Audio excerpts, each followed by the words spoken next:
l'endroit parfait. Tu l'as eu? Ouais, c'est bon. Bienvenue en Guyane, on est dans la forêt amazonienne. C'est assez fou de pouvoir dire ça. Ça fait des mois que je rêve de pouvoir voyager et c'est enfin le cas. Je suis ici non pas pour les vacances, mais pour faire plusieurs vidéos pour le comité de tourisme de la Guyane. C'est un projet vraiment cool qui me permet de pouvoir voyager et découvrir la Guyane, chose que j'ai jamais faite. On a débarqué ici hier avec 2 autres créateurs français. Et on va être ici pendant une semaine pour créer du contenu photo et vidéo, mettre en avant la Guyane, la forêt, toutes les belles choses que la Guyane a à nous offrir. On part tout de suite direction la forêt parce que les 2-3 premiers jours ici, c'est forêt non-stop, bivouac en forêt, tout ce qui s'ensuit. Ok, ça y est les gars, début d'une semaine de tournage que j'attends depuis très longtemps. On s'est réveillé ici chez notre guide Bruno et c'est ici qu'on va passer les 3 premières nuits de notre voyage. Sans perdre une minute, on saute dans la voiture direction la frontière avec le Brésil. Les 2 pays sont délimités par ce fleuve. On a le Brésil à gauche et la Guyane à droite. On arrive au moment qu'on attendait tous les 3 impatiemment, nos tout premiers pas dans la forêt amazonienne. Et il nous a pas fallu bien longtemps pour tomber nez à nez avec des petites bébêtes bien sympathiques comme vous pouvez l'imaginer. On commence petit à petit à prendre nos marques dans notre nouveau terrain de jeu, la forêt amazonienne.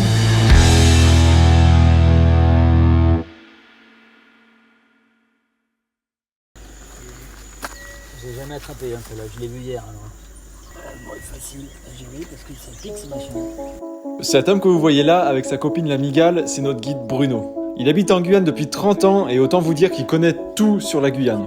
Il a peur de rien et je crois qu'il a un seul objectif en tête, c'est de nous faire vivre des trucs de fou.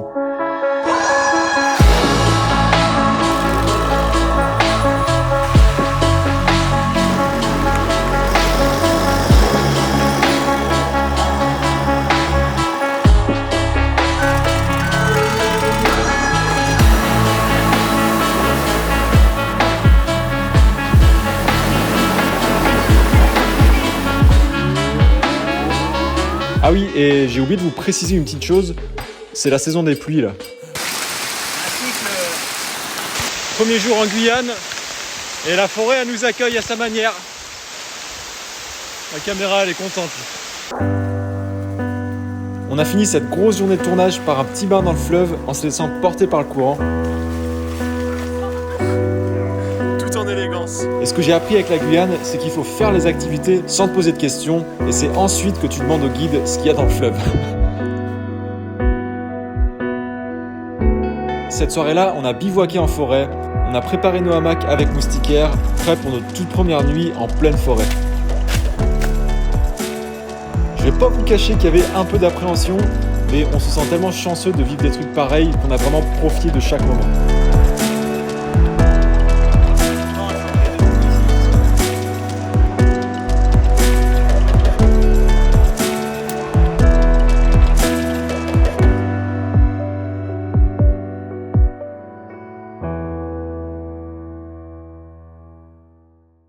Et vous savez de quoi j'ai rêvé cette nuit-là?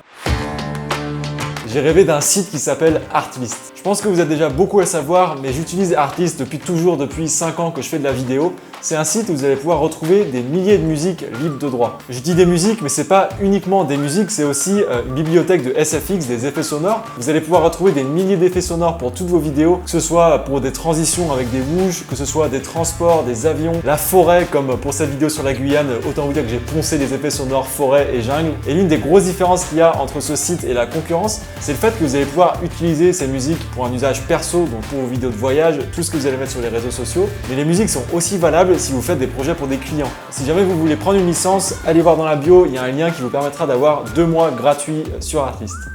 Allez, on y retourne.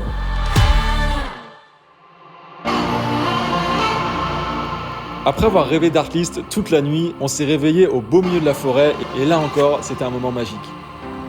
Je voulais aussi vous dire que je vous montre tout le côté magnifique de ce voyage, mais c'est sûrement l'un des projets les plus durs sur lequel j'ai travaillé. On se prenait des énormes pluies toutes les demi-heures, il y avait 95% d'humidité, c'était vraiment pas évident niveau matos.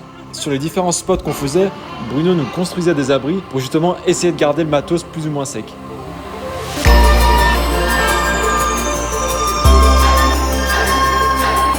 Après avoir remonté toute une rivière dans la forêt, c'est l'heure de justement sortir de la forêt pour prendre un bateau direction le dernier spot du voyage. Sur le chemin, on a encore croisé des arbres vraiment hallucinants. C'était hyper intéressant de découvrir toutes ces espèces, par exemple avec cet arbre qui saigne.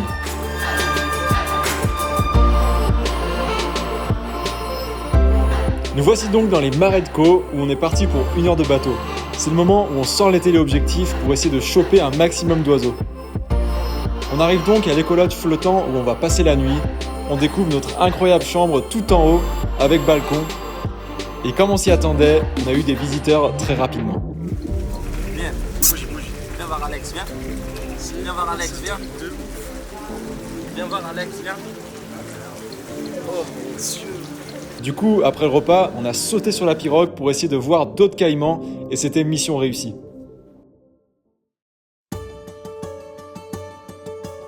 On vient de se réveiller dans cet endroit totalement fou. Autant vous dire, j'en ai pas fait beaucoup des réveils comme ça dans ma vie. On est solo lastico, il n'y a personne mis à part des centaines de caïmans, des crocodiles, mais c'est assez incroyable de se réveiller ici.